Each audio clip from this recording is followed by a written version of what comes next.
a feeling and I'm gonna feel it out. You got me shaking. ¿Podemos ser 100% renovables? Es una pregunta que suele salir mucho en debates. Suele salir mucho en debates en televisión, en la mesa con el cuñado y realmente en muchos sitios. Yo diría, aunque es un poquito controvertido posicionarse, que la respuesta corta es que no y la respuesta larga es que sí. Muchísimas gracias. Se ha quedado un poco cojo, ¿verdad? Falta algo. Pues así me siento yo realmente cuando se debate sobre estos temas de una forma pues, muy superflua, sin casi entrar en detalles, sin casi que básicamente diciendo, pues claro que podemos, si el viento sopla todos los días, ¿no? Pero vamos a tratar aquí de dar un viaje un poquito más profundo, no solo sobre las energías renovables en sí, no solo sobre el recurso renovable como tal, sino cómo funcionan los sistemas eléctricos, cuáles son los parámetros de control y qué le tenemos que pedir a las energías renovables para que realmente puedan sustituir a las fuentes de energía convencionales. Entonces, este viaje pues empieza en un famoso episodio de la historia que se ha venido a llamar la Guerra de las Corrientes y ahora está como muy mitificado, parece un cómic. El héroe, el villano, no fue tal que así. Pero bueno, realmente sí hubo un conflicto de tecnologías. Nikola Tesla, el que vemos con el bigotillo, apostaba por las tecnologías de corriente alterna y Thomas Alva Edison apostaba por las tecnologías de corriente continua. Y fue realmente un conflicto a nivel empresarial por ver qué tecnología se haría con el monopolio de los sistemas eléctricos, de los sistemas de alta tensión. ¿Alguno sabría decirme si lo que consumimos, si lo que nos viene del enchufe de casa es corriente alterna o corriente continua? ¿Quién apuesta por corriente continua? Que levante la mano. ¿Y alterna? Vale, hay 3 más. Bueno, pues aunque sea tenemos mayoría. El resto pues muy vergonzosillo, la verdad, pero ya está bien. La corriente alterna. La corriente alterna fue la que finalmente se impuso en lo que es el dominio de nuestros sistemas eléctricos de potencia.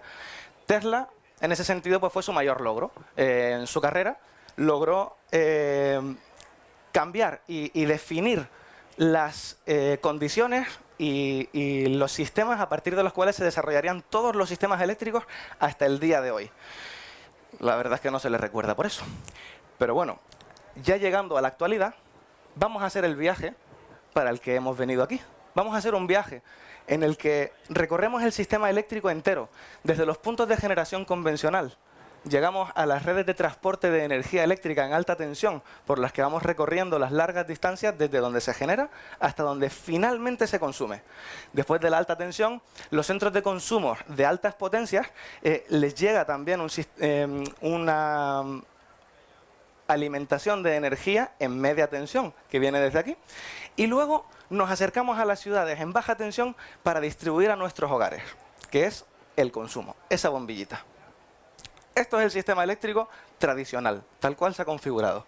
Y a partir de aquí, pues le vamos metiendo energías renovables de altas potencias en la parte anterior al transporte y de bajas potencias en la parte de distribución, cuando hacemos generación distribuida. Un último paso, ¿cuál podría ser? Almacenamiento energético, con sistemas de baterías. Pues este es el mapa, la hoja de ruta que vamos a seguir a lo largo de esta charla, viajando por cada uno de los puntos, para comprender cómo funciona la coordinación de todos los elementos, y a partir de comprender esto, saber cuál es el papel de las energías renovables.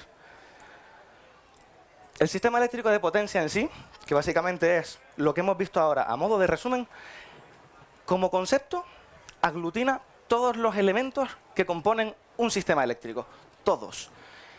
Las líneas de transporte, las centrales, las subestaciones donde se eleva o se disminuyen los niveles de tensión, los hogares, las protecciones eléctricas, todos los elementos.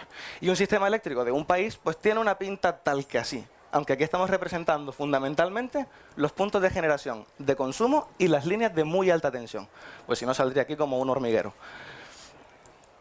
Sabiendo esto, empezamos por la generación convencional, las fuentes térmicas, las fuentes fósiles fundamentalmente, con las que tenemos, en primer lugar, las centrales termoeléctricas. Para que nos hagamos una idea, y así funcionan casi todas las centrales de energía, lo fundamental aquí es tener una fuente energética, normalmente, que produzca calor. Ese calor va a calentar un fluido que va a pasar por una turbina, que está aquí, donde pone turbina. porque es una turbina. Esto va a producir un movimiento rotativo que va a hacer girar el eje de un generador. Todo funciona al final de esta manera. Fuente de energía, ya sea por calor o por viento como en los aerogeneradores, que produzca movimiento rotativo. Luego veremos por qué esa obsesión con los giros, qué nos pasa con los giros. ¿Vale? ¿Cómo podemos obtener esa fuente de energía en el caso de las centrales termoeléctricas? Pues quemando petróleo, quemando gas natural o quemando carbón. Y ese calor pasa a ese fluido del que hablábamos antes, que puede ser un gas o puede ser un vapor, que va por todos estos conductores de aquí, todos estos conductos que están en rojo.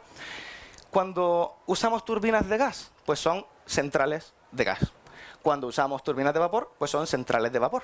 Y podemos combinar las dos con dos tipos de turbinas que operen en paralelo, que se llamarán centrales de ciclo combinado, que tienen una eficiencia mayor.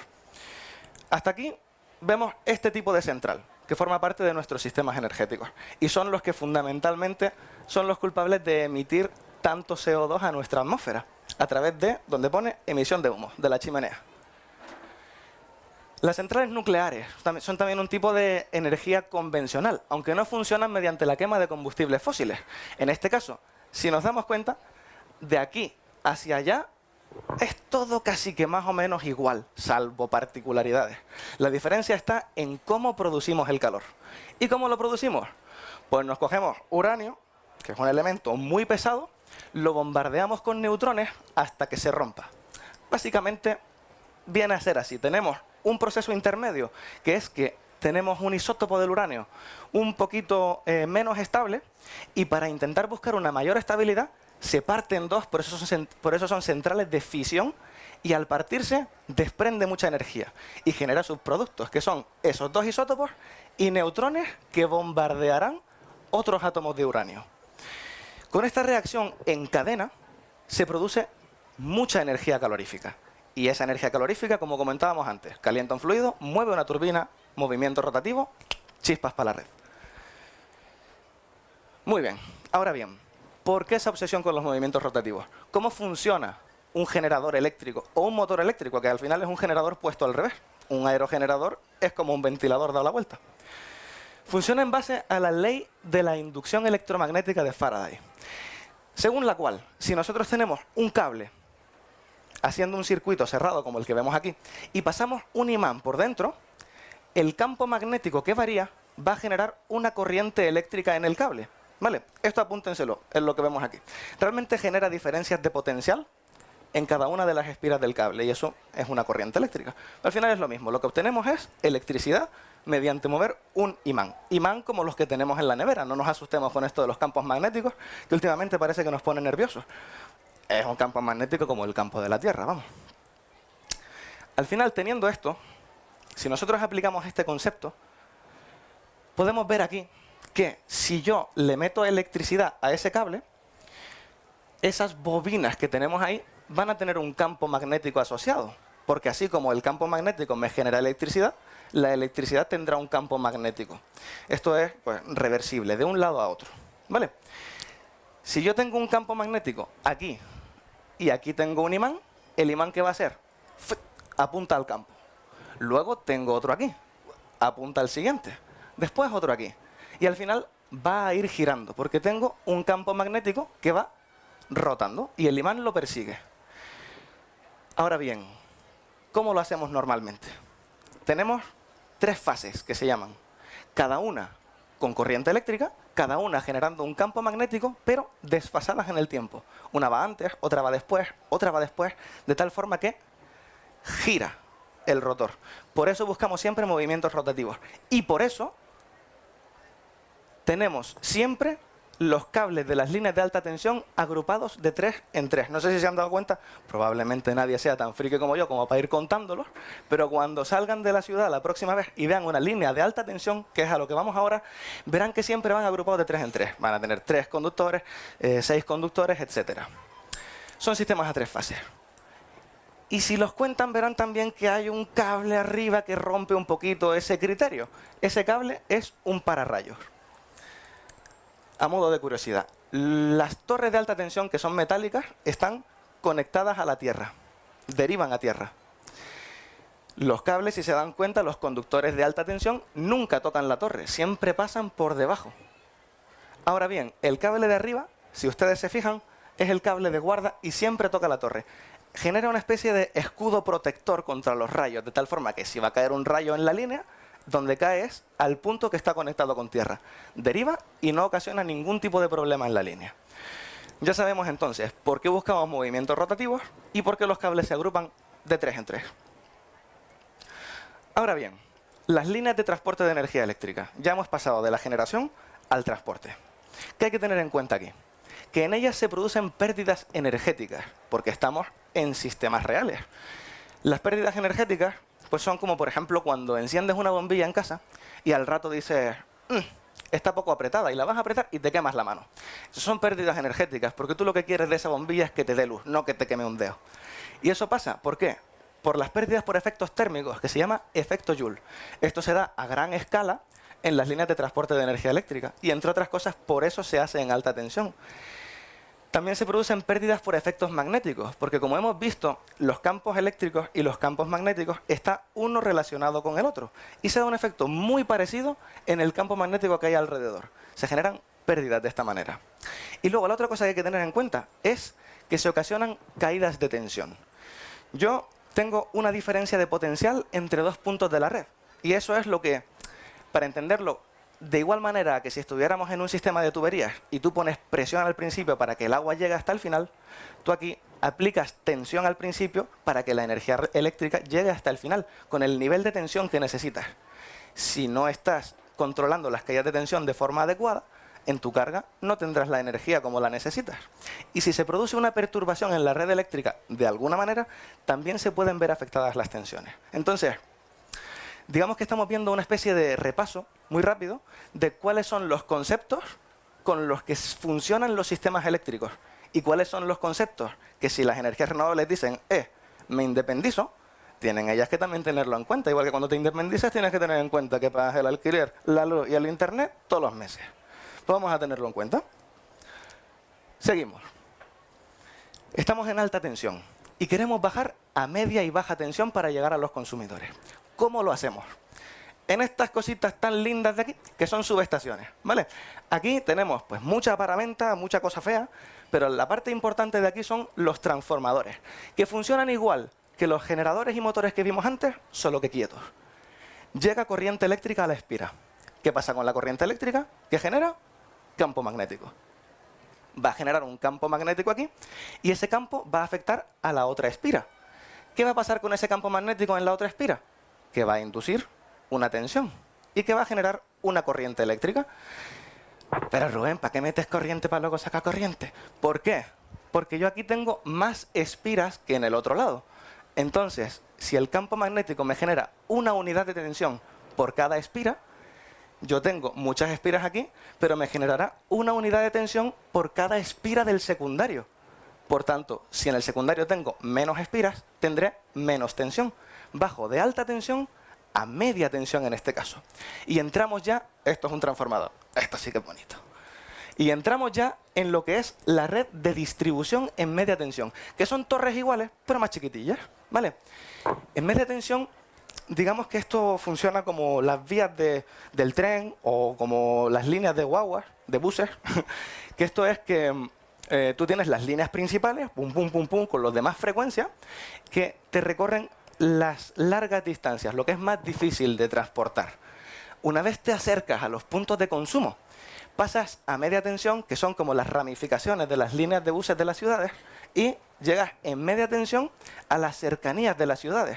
Y una vez estás dentro del barrio, sacas el trenzado negro en baja tensión que después llega a tu casa. Este es el episodio de media tensión. Llegamos normalmente suele ser una caseta o a veces están un poquito más discretos. De aquí sacamos el trenzado negro. Ese trenzado negro llevará ahora 4 cables. No son los 3 de las fases que veíamos antes, porque se añade un neutro.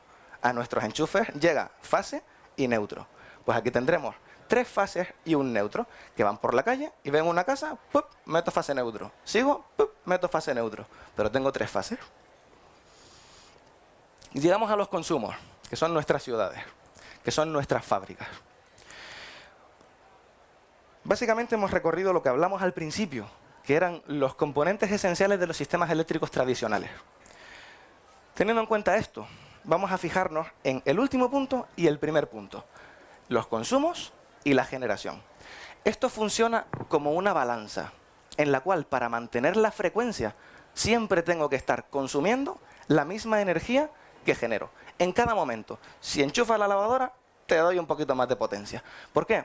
Porque a día de hoy, aunque ya se están desarrollando y se están implementando bastante, los sistemas de almacenamiento a esta escala, con estas grandísimas potencias, no están tan implementados como para cubrir toda la demanda o un gran porcentaje de la demanda. Entonces tenemos que ir pues, al día, como una balanza. De esta manera mantenemos la frecuencia. Vamos a verlo. Un segundito de atención. Esta parte de aquí, un poquito, pero vamos a pasar suave, ¿vale? Un poquito complicadilla, pero entre comillas. Vale. Aquí lo que vemos es, primer término, variación de velocidad. Nos quedamos con eso, que es la velocidad del giro de mi máquina, lo que me va a generar energía, el generador en las centrales. Segunda parte, ¿qué tenemos? Pi, una constante, nos olvidamos de eso, fuera, las constantes para el carajo. H es la constante de inercia, que eso da igual, es un parámetro constructivo de la máquina, me viene definido, es una constante también. Entonces, lo que vemos aquí es que, lo importante, variación de velocidad, frecuencia, potencia mecánica, que es la potencia de la máquina, y potencia eléctrica, que es la potencia eléctrica que genera, lo que me piden que consuma. Sabiendo eso, concretamos. Las variaciones de velocidad, que son las variaciones en la potencia mecánica, me van a variar la frecuencia. Lo único que me importa que ustedes sepan es eso. Porque eso nos implica que para yo poder controlar la frecuencia en el sistema, que es fundamental, tengo que tener generadores que me hagan el control de la potencia, fijándose en la frecuencia. Vamos a ver un ejemplo. Imagínense que en algún punto del sistema aumenta el consumo, desde un nivel el que sea hasta otro nivel el que sea, un escalón para arriba. ¿Qué me hace la frecuencia cuando aumenta el consumo? Baja. Lo vemos aquí. Si aumenta el consumo, aumenta la potencia de consumo eléctrico. Si aumenta esto, implica que todo esto se hace más pequeño, porque a la misma cifra le resto más. Y si todo esto se hace más pequeño, la frecuencia se hace más pequeña, como vemos aquí. ¿Cómo podemos recuperar esa frecuencia? Pues diciéndole al generador, oye, mete más chicha, tira para arriba para que la potencia mecánica aumente. Y entonces aumentemos la frecuencia y se estabiliza a partir del punto 7. Ya pasó lo difícil. Ya está, estamos vivos todos, ¿vale? Pero simplemente con esto podemos ver que hay ciertas regulaciones que hacen los generadores convencionales, que son los que estamos viendo, los tradicionales, que después, no digo que no las puedan hacer los renovables, simplemente que tenemos que ser conscientes de que hay que hacerlas y de que hay que pedírselas. En base a esto, estamos viendo un ejemplo en el que participa un solo generador. Pero imagínense que tenemos más de uno. Imaginen que es como dos colegas que cargan un mueble. Aquí se nota un poquito el gusto de cada uno. Vale, están cargando el mueble entre los dos. Pues a lo mejor alguno se cansa en algún momento y suelta un poco. En ese momento el otro tiene que cargar más. A lo mejor en algún momento el otro se tropieza. En ese momento ya le ayuda al compañero. Así funcionan los generadores también. Si en algún momento hay más consumo, se reparten la carga entre todos. Si en algún momento un generador consume menos, el otro consumirá ese exceso de energía que necesita cubrir. De esta misma manera. Así es como funciona. Ahora bien, no piensen en el estacionario, en estoy cargando y voy caminando y ya está. No, piensen en el momento justo, los segundos en los cuales uno se cae y el otro tiene que cargar con el peso del mueble. ¿Qué hace esa persona? Se agacha, ¿no? Tiene una especie de respuesta inercial que hace que su cuerpo aumente más peso. Algo así ocurre con los generadores, de tal forma que si en un momento concreto se rompe una línea de alta tensión, por ejemplo, ¿vale? Y hay mucho consumo para un generador que antes tenía menos consumo. ¿Qué va a hacer? Se frena. El generador se frena. Y con esa energía de frenado, instantáneamente da potencia para cubrir ese consumo. Esta respuesta inercial la dan solamente los generadores síncronos convencionales, que están presentes en nuestras centrales nucleares. También están presentes en las centrales hidroeléctricas. Sí, esta respuesta inercial,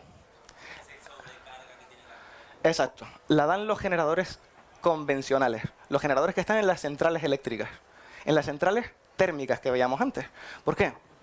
Porque normalmente un panel fotovoltaico no está girando, no puedes coger energía de frenado un aerogenerador está girando, pero no sobre algo que tú controles. No puedes coger energía de frenado como tal y después no puedes regular de nuevo.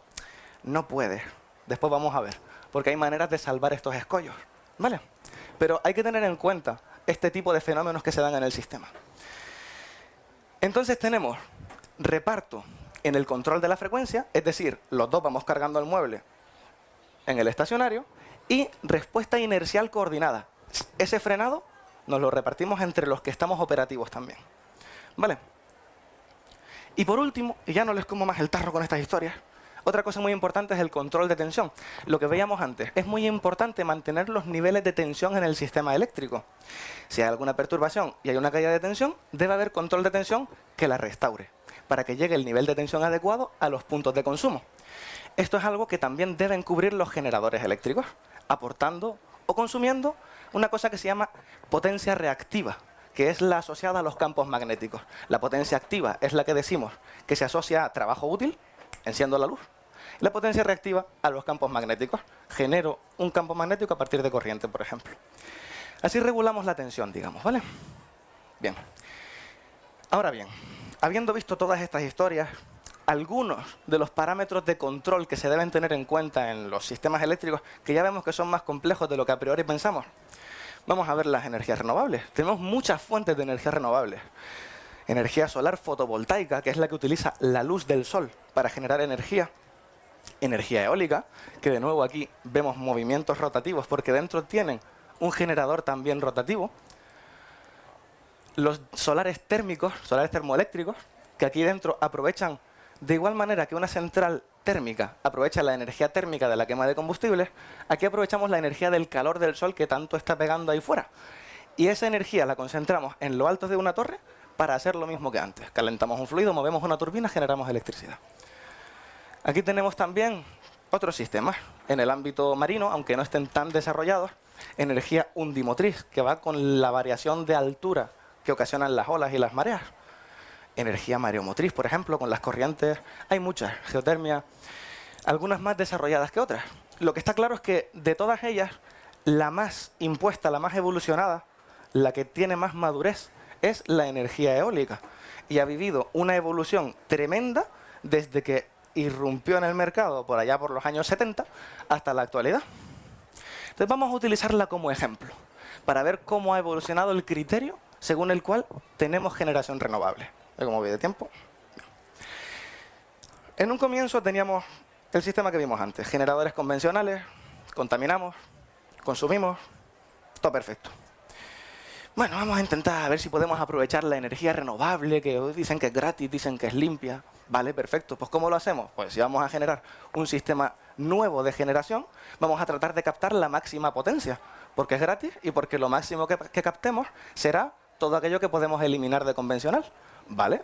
Pues inventaron un generador más o menos simple. Un generador que coge la potencia del viento y la mete en la red. Punto. Tú te lo comes.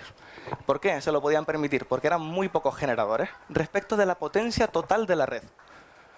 Poco a poco fueron afinando. Ya viene otro tipo. Le meto una resistencia variable en el generador. Cosas muy locas, ¿no? Pero al final lo que metemos siempre son parámetros de control. ¿Cómo puedo yo hacer que mi generador primitivo se parezca cada vez más a los generadores sofisticados de las centrales eléctricas? A esos generadores que me pueden ayudar a hacer los controles que necesita el sistema eléctrico. Pues poco a poco vamos contribuyendo. Se mete después la electrónica de potencia. Son estas cajas de aquí, ¿vale? Básicamente son cajas que me pasan de corriente alterna a corriente continua y después de corriente continua a corriente alterna. Lo cual parece un poco tonto, porque si al final vas a acabar en alterna, ¿para qué haces esto? ¿Por qué lo hacen?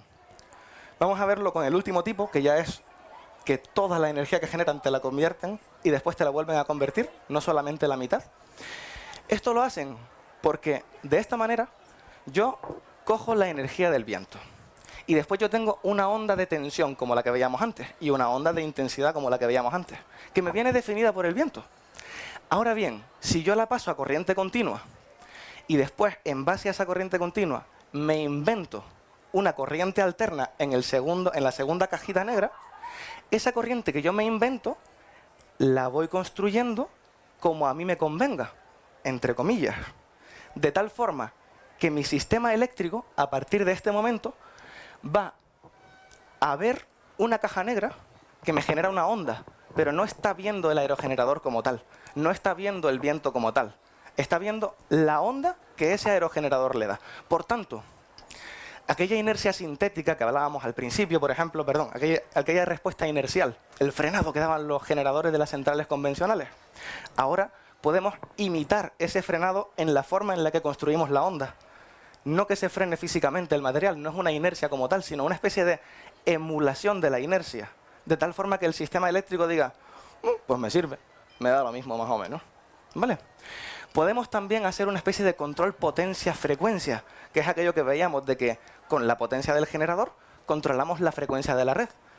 ¿De qué manera? Porque para ello necesitábamos aumentar o disminuir la potencia del generador en función de si necesito aumentar o disminuir la frecuencia que necesito. Y aquí, si estamos trabajando cogiendo toda la potencia del viento, nunca podremos aumentar la potencia. Pues, ¿qué hacemos? ¿Vale? Asumimos que ya ahora tengo muchos aerogeneradores. Aunque sea gratis, me puedo permitir el lujo de no coger siempre el 100% de la potencia que podría coger del viento. Vamos a coger menos. Vamos a coger 70. ¿Se pierde energía? Entre comillas, porque igualmente no se pierde nada. Está ahí y es gratis. Pero si con esto puedo integrar más renovable, al final me sale mucho más rentable a nivel económico y a nivel ecológico. Entonces, ¿qué se hace con esto? No cogemos el 100% de la energía. Cuando necesitamos coger más potencia, giramos las aspas del generador y cogemos ese exceso de potencia que tenemos de margen. Si necesitamos menos, giramos las aspas en el otro sentido y cogemos menos potencia. Y se hace un control potencia-frecuencia entre comillas. La única diferencia que tiene este control es que los aerogeneradores no te fijan la frecuencia del sistema, sino que ven la frecuencia que hay en cada momento y esa caja negra dice, vale, pues construyo la onda justo con esa frecuencia. La imito y se la doy imitada en ese mismo momento.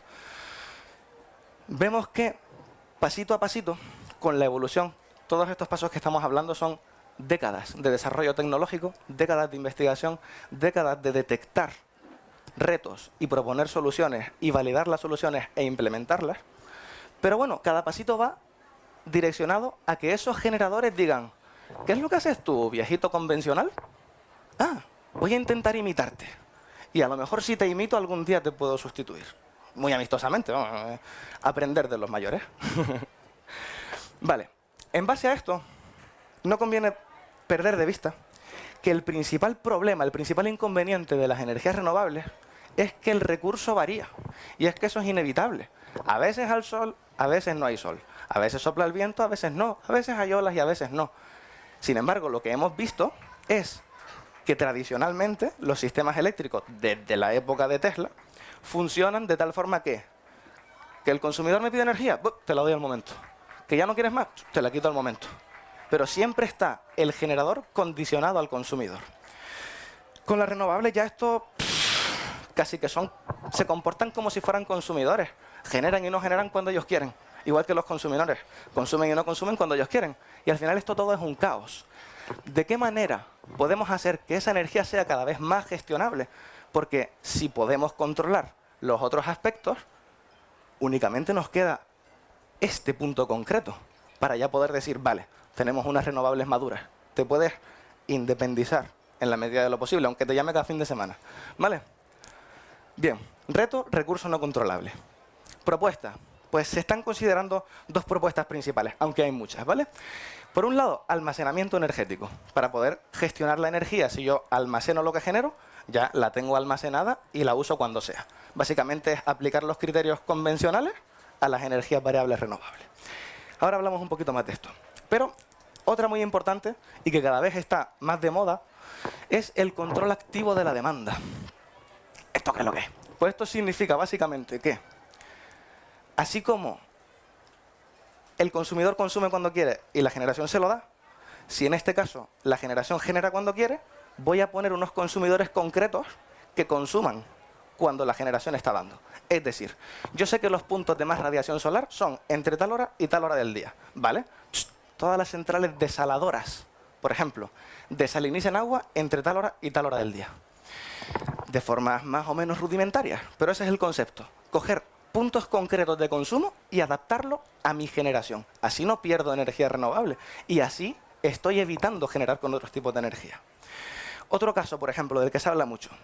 Evolución del vehículo eléctrico. Cada vez va a haber más vehículos eléctricos en nuestras ciudades. ¿Eso realmente son baterías andantes? Si el problema es el rollo de las baterías, yo puedo hacer una especie de matriz de generadores eléctricos que cuando el sistema necesite mucha energía, aporten energía de manera coordinada, que si son millones de coches eléctricos, quitarles un pelín a cada uno, y cuando el sistema necesite quitarse energía de encima, recargarlos de manera coordinada. Son conceptos que nos ayudan a entender qué es eso del control activo de la demanda y que ahora mismo están desarrollándose poco a poco. Hay que dar estos pasos. Lo que hablábamos del almacenamiento energético, hay muchos tipos de almacenamiento energético. Hay almacenamiento hasta en aire. Aire que lo comprimes a muchas presiones y después te genera energía. Pero bueno, los principales, los más extendidos, son baterías, que esto es un sistema de baterías brutal que acaban de instalar en Australia, y centrales hidroeléctricas, que tú almacenas la energía en saltos de agua. Y después, cuando quieres generar energía, dejas caer el agua. ¿Y qué hace ese agua?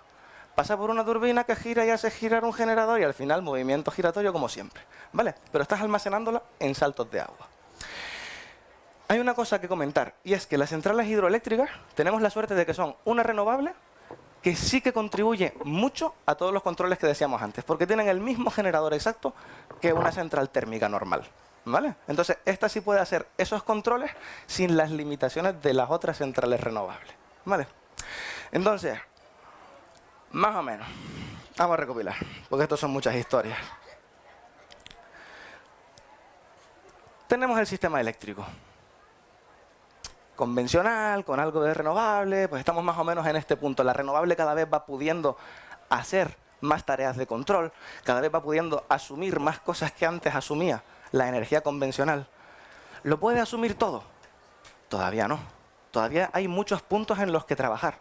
¿Debemos ser pesimistas? Bueno, tampoco. Seamos realistas más bien, ¿no? Entonces, realmente hay muchos retos aquí, muchos retos técnicos involucrados en todo este proceso de integración renovable. Hay mucho control que tienen que hacer las renovables para que cada vez puedan ser más las que estén como parte de nuestro sistema eléctrico. Siempre, a ser posible, dentro de un mix en el cual se puedan apoyar en energías convencionales y a poder ser que cada vez sean menos las convencionales, pero que te puedas apoyar en ellas si en cualquier momento te fallan los sistemas de regulación que estás desarrollando, si en algún momento te falla en la calidad con la que puedes entregar energía al consumidor, la cantidad de recursos que has podido almacenar y todas estas variables. Entonces, ¿se puede tender hacia un sistema 100% renovable? Yo pienso que se puede tender hacia un sistema 100% renovable, pero siempre soñando con una visión realista, no nos durmamos. Soñemos, seamos capaces de ver los retos realmente, pisemos en suelo firme y no nos dejemos engañar con promesas cortoplacistas, ¿no? Veamos los retos, seamos objetivos y vayamos poco a poco dando pasos seguros hacia ese objetivo cada vez más renovable, con la esperanza de que algún día sí logremos llegar a serlo. Muchísimas gracias. I got a feeling and I'm gonna feel it out. You got me shaking.